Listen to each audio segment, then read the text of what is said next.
Start करते हैं waste water treatment plant chapter 18 part 2 seventh science से।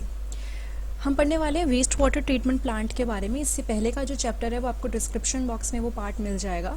Treatment of waste water involves physical, chemical and biological processes which remove physical, chemical and biological matter that contaminates the waste water.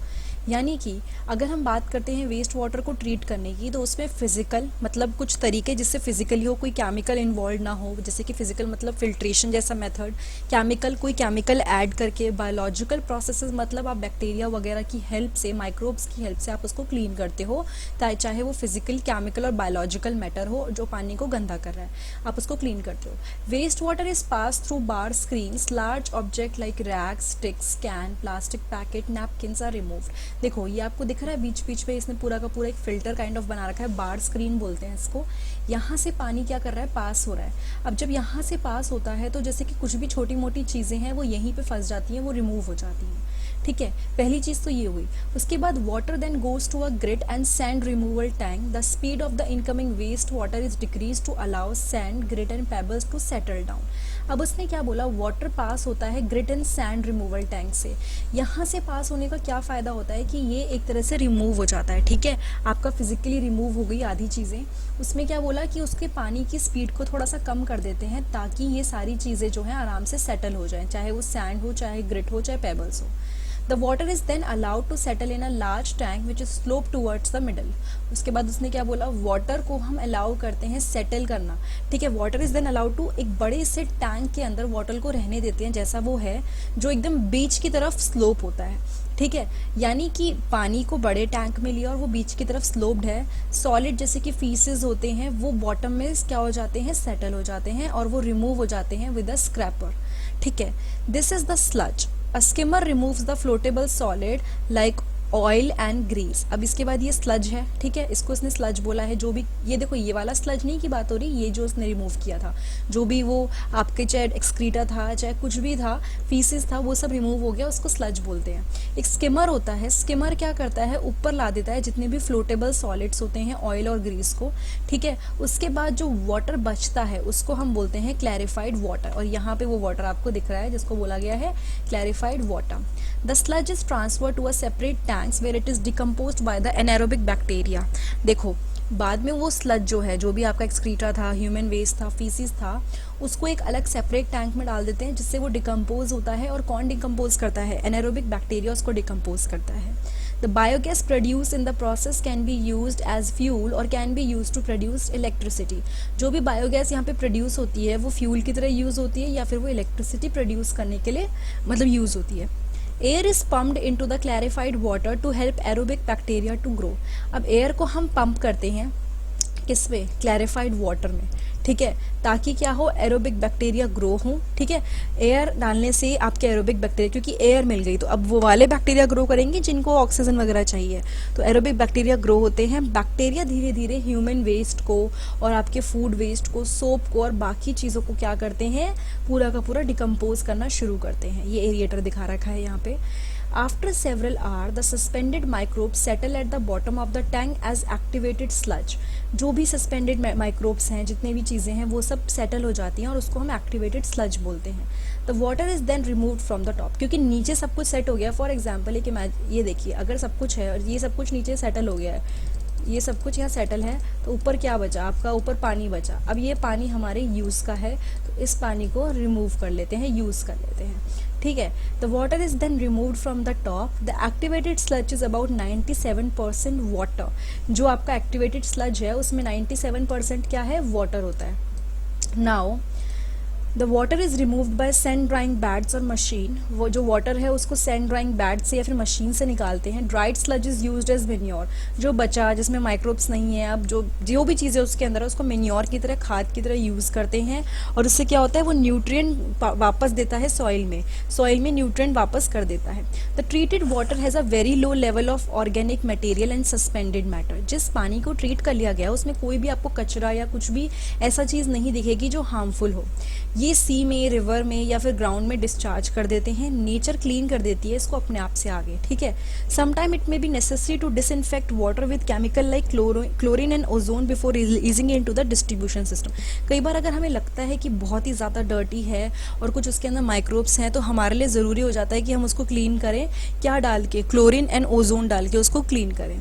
Now अब इसमें लिखा है इसने कि become an active citizen. What does that mean? Waste generation is a natural part of human activity, ठीक है। मतलब कि हमारा वेस्ट तो प्रोड्यूस हो गई, हम उसको तो बंद नहीं कर सकते, but we can limit the type of waste and quantity of waste produced. पर हम क्या कर सकते हैं, हम ये ध्यान में रख सकते हैं कि जो वेस्ट प्रोड्यूस हो रहा है, जो बन रहा है, वो कम हो और किस टाइप का हो, ठीक है। वेस्ट को मना नहीं कर रहा वो प्रोड्यूस करने के लिए, लेकिन वो कह रहा है कि जो भी प्रोड्यूस हो वो कम से कम हो। Often we have been repelled by offensive smell. The sight of open drain is disgusting. The situation worsens in the rainy season when the drains start overflowing. We have to wade through the mud pools on the roads. Most unhygienic and unsanitary conditions prevail. Flies, mosquito and other insects breed it. देखो उसने एक example दिया है, हमें गंदी smell नहीं पसंद, हमें जो ड्रेन्स खुली होती हैं वो अच्छी नहीं लगती, और रेनी सीजन में ये सिचुएशन और गंदी हो जाती है जब ड्रेन्स में ओवरफ्लो होना शुरू हो जाता है पानी, ठीक है। हमें उस मड पूल्स में ही रहना होता है, हम उसमें से निकलते हैं और बहुत ही अनहाइजीनिक कंडीशंस क्रिएट होती हैं जो बहुत ही डर्टी होती हैं, और उसमें क्या होता है, फ्लाइज, मॉस्किटो और कई इंसेक्ट उसमें ब्रीड करते हैं। You can be an enlightened citizen and approach the municipality और द ग्राम पंचायत। अब आप क्या कर सकते हैं, एक अच्छे सिटीजन होके आप ना म्यूनिसिपैलिटी को या फिर ग्राम पंचायत को अप्रोच कर सकते हो ताकि वो इसको साफ करे। Insist that the open drains be covered. हम ये इनको इंसिस्ट कर सकते हैं कि जितनी भी ओपन ड्रेन्स हैं उसको ढक दिया जाए ताकि वो गंदी ना लगे। If the sewage of any particular house makes the neighbourhood dirty, you should request them to be more considerate about others health. अगर किसी के पड़ोसी का आपको लगता है कि कचरा बहुत ज़्यादा है, बहुत डर्टी है, तो आप उनको रिक्वेस्ट कर सकते हो, लड़ना नहीं है जाके, आप उनको रिक्वेस्ट करो कि आप दूसरों की हेल्थ के बारे में सोचो और फिर ठीक करो, ठीक है।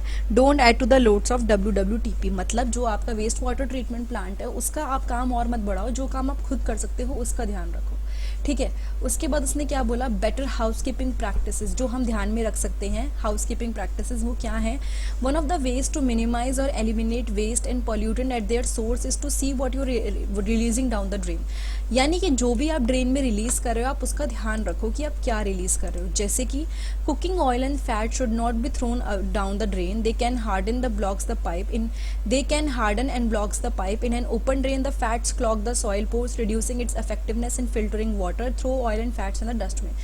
कुकिंग ऑयल को और फैट को कभी भी खुले में ड्रेन में मत छोड़ो, उसे हमेशा डस्टबिन में डालने की कोशिश करो, क्योंकि ये कई बार ब्लॉक कर देता है पाइप को, उसको हार्ड बना देता है और जो सॉइल पोर्स होते हैं उनको भी ख़त्म कर देता है, उसमें अटक जाता है। केमिकल्स जैसे कि paint, solvent, insecticide, motor oil, medicine, इन सब से क्या होता है, ये they may kill microbes that help purify water. ये सारी चीज़ें उन माइक्रोब्स को ख़त्म कर देती हैं जो एक्चुअली पानी को साफ़ करने में हेल्प करते हैं। इसलिए इनको भी आप कोशिश करो कि ड्रेन में जहाँ पानी जा रहा है वहाँ ना डालें। Used tea leaves, solid food remains, soft toys, cotton, sanitary towel, etc. should also be thrown in the dustbin. इन सब चीज़ों को आपको डस्टबिन में थ्रो करना चाहिए, ना कि ड्रेन के अंदर। These water choke the drains, they do not allow free flow of oxygen. अब ये these wastes, इन चीज़ों की वजह से क्या होता है, आराम से फ्री फ्लो तो होता नहीं है और ये क्लॉग कर देती है, ठीक है। ये फ्लो जो आपका होता है ऑक्सीजन का उसको स्टॉप कर देती हैं।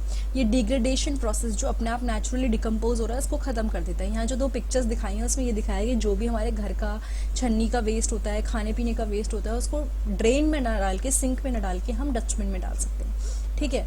उसके बाद एक और पैराग्राफ है अबाउट सैनिटेशन एंड डिजीज़। अच्छा, दो चीज़ें हैं, ये भी पढ़ लेते हैं। In the year 2016 the government of India has initiated a new mission known as Swachh Bharat, under which a lot of drives such as proper sewage disposal and providing toilets for everyone has been started. यानी 2016 में government of India ने एक mission start किया था जिसको बोलते हैं स्वच्छ भारत, और उसमें क्या हुआ, उन्होंने प्रॉपर सुएज डिस्पोजल हो उसके लिए फैसिलिटीज़ प्रोवाइड करी और लोग जिनके पास टॉयलेट्स नहीं हैं उनको प्रोवाइड किया, ठीक है। ये काम अभी भी चल रहा है। Vermi processing toilet, a design of a toilet in which human excreta is treated by earthworm has been tested in India. इसने क्या बोला कि एक डिज़ाइन, एक टॉयलेट का डिज़ाइन जिसमें ह्यूमन एक्सक्रीटा को अर्थवर्म ट्रीट करते हैं वो टेस्ट हुआ है इंडिया में। It has found to be a novel low water use toilet for safe processing of human waste. इसमें ये पाया गया कि ये सेफ प्रोसेसिंग है, मतलब ह्यूमन वेस्ट अच्छे से प्रोसेस होता है और बहुत कम पानी यूज़ होता है। The operation of the toilet is very simple and hygienic. The human excreta is completely converted to vermi cakes, a resource much needed for soil. जो ह्यूमन एक्सक्रीटरा होता है उसको कन्वर्ट करा वर्मी केक्स में, यानी कि जिसको सॉइल की जो फर्टिलिटी होती है उसको इम्प्रूव करने के लिए यूज़ कर सकते हैं. पढ़ते हैं सैनिटेशन एंड डिजीज़ के बारे में. Poor sanitation and contaminated drinking water is the cause of a large number of disease. यानी कि ढंग से सैनिटेशन फैसिलिटीज़ ना मिलना जहाँ पे अपना वेस्ट हम लोग निकालते हैं, और कंटामिनेटेड वाटर जिसकी वजह से जो हम गंदा पानी पीते हैं इसकी वजह से काफ़ी प्रॉब्लम हो सकती है. जैसे कि let us look at our own country. A vast number of our people are still without sewerage facilities. यानी कि बहुत सारे ऐसे लोग हैं जिनको प्रॉपर सीवेज फैसिलिटीज़ नहीं मिली है. ठीक है, अब वो अपने आप को कहाँ पे रिलीव करेंगे. A very large fraction of our people defecates in the open on dry river beds, on railway tracks near field and many in time directly in water. ये लोग क्या करते हैं, डायरेक्टली ओपन में ये लोग एक्सक्रीट करते हैं. रिवर बेड्स मतलब जो रिवर के किनारे हैं वहाँ पे, रेलवे के ट्रैक्स पे, फील्ड के पास, और कई बार डायरेक्टली पानी में ये लोग डेफिसिट कर देते हैं. अब मतलब ये एक्सक्रीट आउट करते हैं. Untreated human excreta is a health hazard. अगर इस जो भी ये एक्सक्रीटा है उसको ट्रीट नहीं किया गया तो ये क्या होता है, ये हेल्थ हैजार्ड होता है. मतलब इसकी वजह से काफ़ी प्रॉब्लम हो सकती है. ये बहुत ही टॉक्सिक है, बीमारी वाली चीज़ है. It may cause water pollution and soil pollution. इसकी वजह से वाटर पोल्यूशन और सॉइल पोल्यूशन हो सकता है. Both the surface water and ground water get polluted. आपका सरफेस वाटर भी और ग्राउंड वाटर दोनों पोल्यूट हो सकते हैं. Ground water is a source of water for wells, tube wells, spring and many river as you learn. ये जो ground water होता है ये किसका सोर्स होता है, ये होता है वेल्स का, ट्यूब वेल का, स्प्रिंग का और कई सारी रिवर्स का. ठीक है, thus it becomes the most common route for water borne disease. तो ये क्या हो जाता है, इन्हीं सब जगह से सबसे पहले जो वाटर से बीमारी आती है वो वहाँ पे पैदा हो जाती है. अब ये कौन सी डिजीज़ है, अगर हम इसका एग्जाम्पल लेके चलें तो cholera, typhoid, polio, meningitis, hepatitis and dysentery, ये सब क्या होती है, these all are water borne diseases. Now Pujo wants to know how sewage is, polio का थोड़े और भी रीज़न होते हैं बट मोस्टली ये यहीं से क्रिएट होती है. Pujo wants to know how sewage is disposed of in an aeroplane. Pujo को जानना है कि कैसे स्वेज डिस्पोज होता है एक एरोप्लेन में. ठीक है, इसका answer we will get later. Alternative arrangement for sewage disposal. To improve sanitation, low cost on site sewage disposal systems are being encourage. क्या होता है, आपके सैनिटेशन फैसिलिटीज़ को इम्प्रूव करने के लिए लो कॉस्ट यानी कि सस्ते, थोड़े कम पैसे वाले सीवेज डिस्पोजल सिस्टम्स होते हैं जिनको एनकरेज करते हैं. जैसे कि सेप्टिक टैंक्स हो गए, केमिकल टॉयलेट्स हो गए, जहाँ पे कंपोजिटिंग पिट्स हो गए जिसे कंपोजिटिंग के लिए यूज़ करते हैं, वो वहीं डिकम्पोज हो जाता है. अब सेप्टिक टैंक्स क्या होते हैं, ये वहाँ के लिए सूटेबल हैं जहाँ पे कोई सीवेज सिस्टम नहीं है. जैसे कि हॉस्पिटल हो गए, ठीक है, आइसोलेटेड बिल्डिंग हो गई और क्लस्टर ऑफ 4-5 हाउसेस, वहाँ पे ये सब यूज़ होते हैं. Some organizations offer hygienic on-site human waste disposal technology. These toilets do not require scavenging.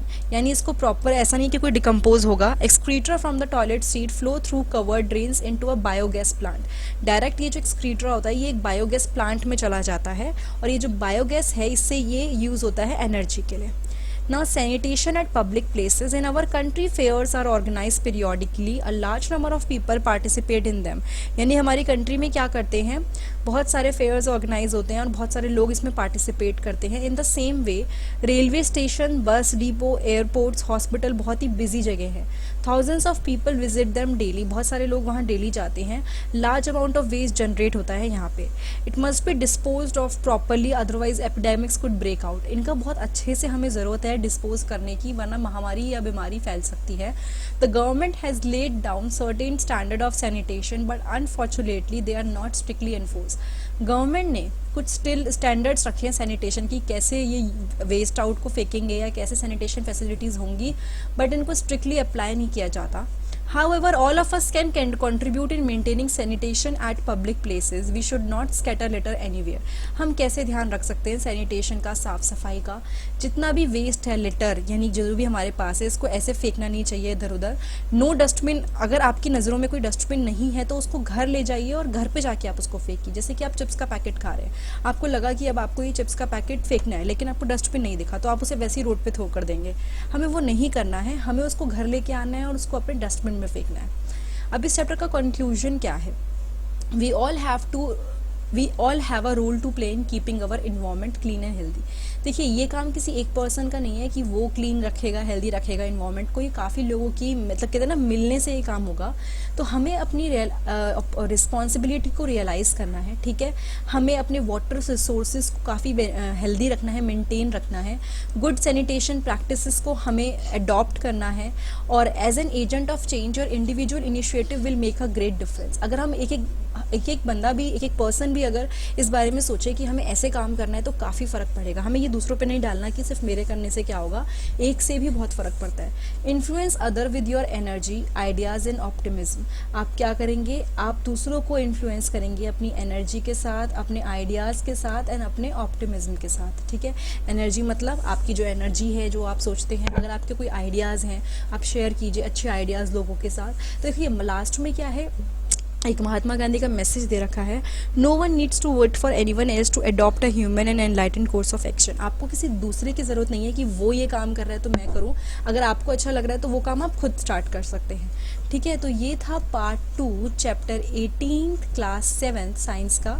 अगर ये वीडियो आपको अच्छी लगी है तो प्लीज़ लाइक कमेंट सब्सक्राइब कीजिए, और आप डिस्क्रिप्शन बॉक्स में इसके पार्ट 1 का लिंक देख सकते हैं। और अगर आपको 7th और बाकी क्लासेस के या फिर और चैप्टर्स देखने हैं तो आप डिस्क्रिप्शन बॉक्स में चेक कर सकते हैं। Thank you so much.